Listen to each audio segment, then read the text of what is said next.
Hello, Booktube, and welcome back. Well, folks, earlier today I was flicking through my phone and I noticed that JJ the bookworm. I always get the last word mixed up. I always want to say boomerang. It's not boomerang. Boomerang! It's JJ the bookworm blacksmith. That's the one. Sorry, JJ. That's the handle. And she had put up a discussion video of an original video that she had watched, and it was about booktubers versus the professional book critic. On the face of it, I think it's a little bit of a false dichotomy. Look at me with the big posh words. I think a lot of book critics are actually on the platform on YouTube, whether they want to call themselves booktubers or not. After all, it's more eyes on the prize, really, isn't it? If they're not a complete introvert, that is. So it's a good marketing strategy to be a professional book critic and, do a little bit of extra content. That to me just makes sense. So anyway, put that one aside. JJ first discusses about whether you care or should care about spoilers in the reviews. Obviously, we're not talking about non-fiction. I don't know how to spoil the end of World War II to you. So we're purely in the fictional dimension here. Me personally, no, I tend to like generalities rather than actual type. They're all dead! Don't read the end, they all die. I prefer, and it's not a very happy ending. Somewhere on that kind of flavour, rather than giving you what actually. I think JJ actually mentions that in a video as well. It's not as the spoiler is a huge kind of thing. And you can talk about the story in generalities. And it's also the case if it's the 17th book in a series, it's kind of hard to review it without mentioning the previous 16, right? The main character's still alive. Is that a spoiler? He's on the front cover. And yeah, so I don't really mind spoilers as long as it's not, I'm going to blatantly spoil the ending to you or a turn in the middle of the book. Rather cover the book in generalities. JJ also then goes on to talk about, again, it's all about the bigger booktubers pushing the kind of same literature. Again, I don't think it really happens in the non-fiction space. I might be wrong there, but definitely does happen in the fiction space. But a lot of these larger booktubers, they get paid to do it, basically, don't they? To promote this book and maybe play it safe, don't really critique it. I mean, I think JJ actually mentions it. It's like they give just a blurb of the book and say, I liked it. There's your review. Bang, sorted. Whereas a professional critic will maybe tear it apart a little bit more or look just more deeper.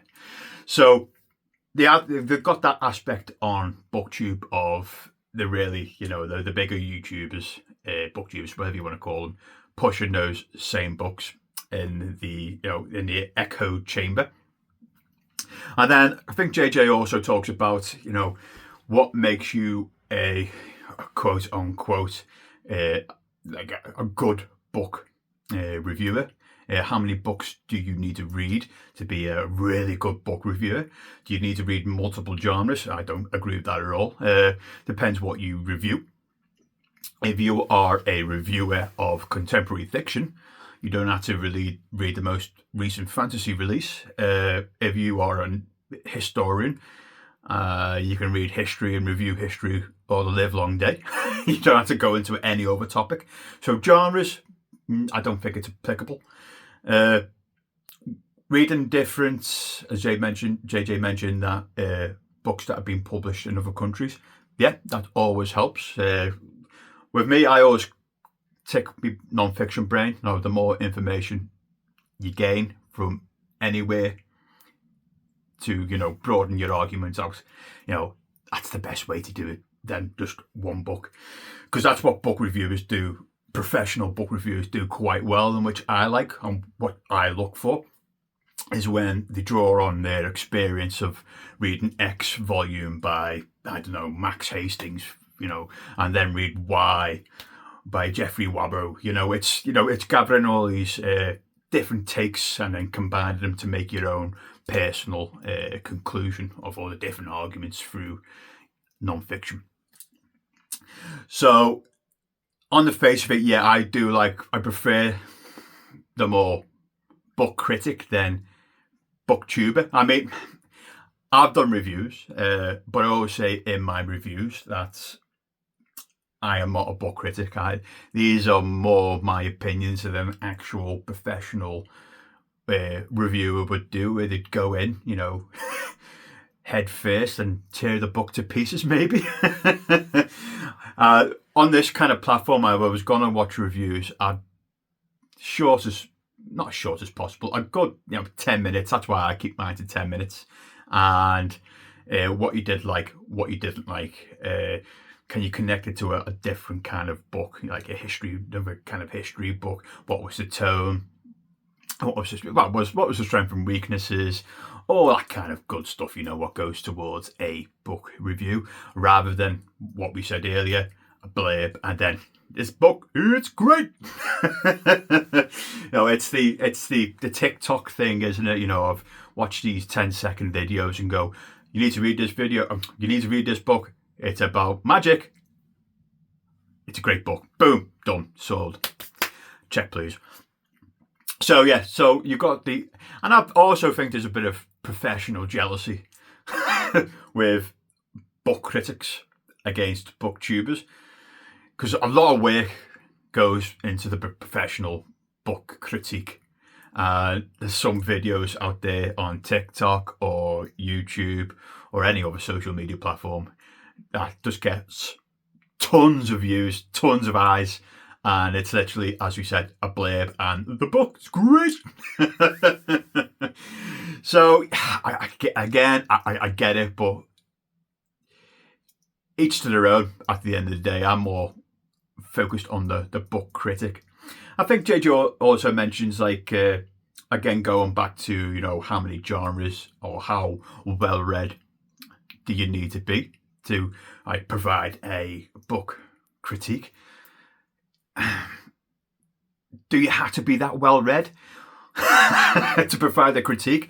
After all, you're just giving your opinion of the book you've just read at the time that you're giving it. I mean, that book review might differ over time, but they're still just opinion based at the end of the day. And okay, yeah, the person who has read a lot more things in the genre might be able to provide that more in-depth level of analysis. But at the end of the day, it's their opinion against yours. You might agree or disagree.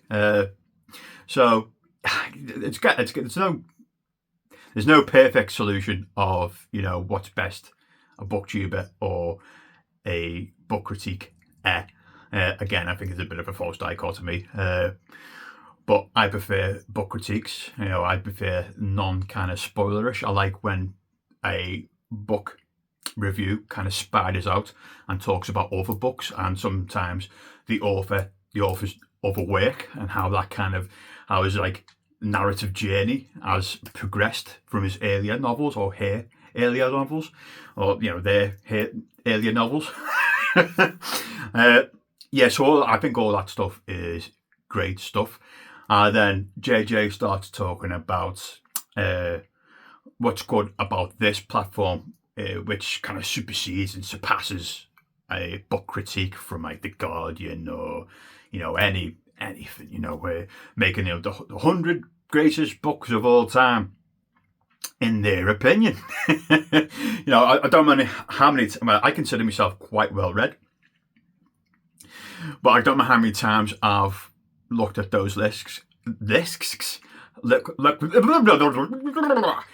looked at those lists and I saw a book like, say, Moby Dick, and I'm like, oh, the book is trash. Like,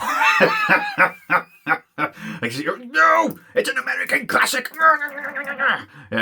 Yeah, I don't like Moby Dick, but that's just my opinion, and that's the person who's made the Guardian's List opinion of that. You need to read it.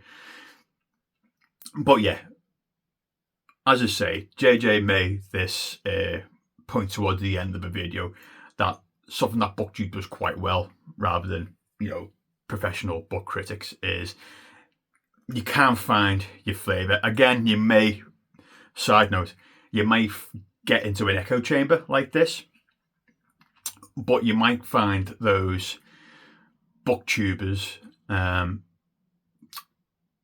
who you kind of trust, they're authentic, they're got similar interests as you. They may completely disagree in a book that you love. I mean, my favourite novel of all time is The Count of Monte Cristo. But if somebody wants to savage that book like a wild animal, they can, and I'll be interested in their opinion. As long as they're authentic, good on you. So you can find that group of, I'm just getting the flashing lights, I've been talking too long. You can find those small kind of like book club, again, a bit cliquey sometimes in it, but you can find a selection of booktubers you can riff off, you can talk to about books, whose opinion you trust, who can give you recommendations and you can give them back, and all that good stuff that a professional, just going for the professional book critiques, lacks what a booktuber can give you. So at the end of the day, that's a good stuff of, riffing. It's making friends online, and friends online, and then I think all the other stuff when it comes to reviews, actual reviews, I think I prefer book critics than a YouTube video.